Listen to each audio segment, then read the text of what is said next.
আসসালামু আলাইকুম। দেখেন প্রিয় ভাই, অনেক গান্ডারি গাছ পড়ে গেছে এই বৃষ্টির কারণে। এই সময়টা বৃষ্টি ঘন ঘন আসার কারণে বাতাস, ঝড়ো হাওয়া সব কিছু মিলিয়ে গান্ডারিগুলো পড়ে গেছে। এখন এর উপযুক্ত কী করণীয় কাজ সেই বিষয়ে গুরুত্বপূর্ণ আলোচনা করব। আপনারা সবাই পাশে থাকবেন। এখন শুরু করতেছি সেই বিষয়গুলা যেগুলা কৃষি, বিশেষ করে গান্ডারি চাষের জন্য খুবই উপযোগী সেই বিষয়গুলো। আশা করি এই বিষয়ে পুরোটাই আপনাদের ধারণা হয়ে যাবে, এ থেকে কিভাবে আমরা রক্ষা পাবো সেই জিনিসগুলা। তাহলে চলেন ধাপে ধাপে শুরু করি সেই বিষয়গুলো যেগুলো আমাদের কাজে লাগবে। চলুন তাহলে। বাংলাদেশের গ্রাম বাংলায় আখ একটি গুরুত্বপূর্ণ অর্থকরী ফসল। বিশেষ করে কালো আখ বা স্থানীয়ভাবে গান্ডারি আখের চাহিদা অনেক এলাকায় বেশ ভালো। অনেক কৃষক বাড়তি লাভের আশায় এই আখ চাষ করে থাকেন। সম্প্রতি অনেক আখের জমিতে টানা বৃষ্টি ও জোরে হাওয়ার কারণে গাছ মাটিতে পড়ে যেতে দেখা যায়। কোথাও আখগুলো পুরোপুরি মাটিতে লুটিয়ে পড়েছে এবং কোথাও গাছগুলো একদিকে হেলে গেছে। এই অবস্থাকে কৃষি বিজ্ঞানের ভাষায় বলা হয় লোজিং বা গাছ পড়ে যাওয়া।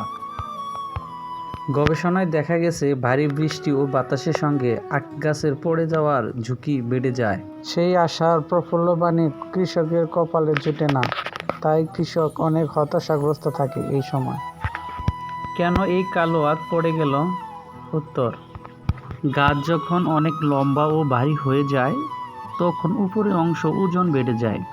একই সময়ে অতিরিক্ত বৃষ্টি মাটি নরম হয়ে যায়, ফলে গাছের গোড়া মাটি দুর্বল হয়ে গাছের গোড়ার শক্তি কমিয়ে দেয়। এর সঙ্গে যদি থাকে ঝড়ো বাতাস, তাহলে সোজা হওয়ার, দাঁড়িয়ে ক্ষমতা থাকা একবারে হারিয়ে যায়। বিশেষ করে যেসব জমিতে পানি নিষ্কাশন ব্যবস্থা ভালো নয়, যেখানে দীর্ঘ সময় পানি জমে থাকে, সেখানে শিকড়ের চারপাশ মাটিতে বাতাস চলাচল করতে পারে না, ফলে গাছের গোড়া নরম হয়ে যায়, ফলে গাছ বেশি শক্তিশালী হতে পারে না। আমাদের বাংলাদেশে আবহাওয়ার জন্য এই অবস্থার মধ্যেই যেতে হয়। এখন প্রশ্ন হলো, আখ পড়ে গেলে কি নষ্ট হয়ে যায়? উত্তর হবে না।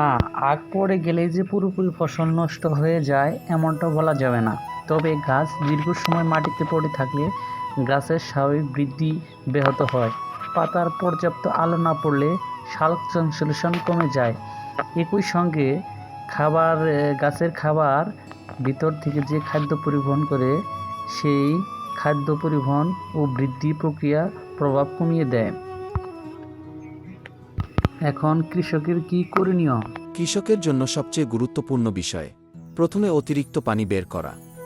যদি জমিতে অতিরিক্ত পানি জমে থাকে তাহলে নালা কেটে সেই নালা দিয়ে পানি বের করে দিতে হবে। দ্বিতীয় কাজ হলো, যেসব গাছ হেলে পড়ে গেছে কিন্তু গোড়া এখনও শক্ত আছে, প্রয়োজন অনুযায়ী বাঁশের খুঁটি বেঁধে দিয়ে দাঁড় করে দিতে হবে। তৃতীয়ত, পড়ে যাওয়া গাছ অতিরিক্ত চাপ দিয়ে জোর করে সোজা করার ক্ষেত্রে সতর্ক থাকতে হবে, কারণ শিকড় যদি মাটি থেকে উঠে আসে তাহলে উল্টো আরও ক্ষতি বাড়তে পারে।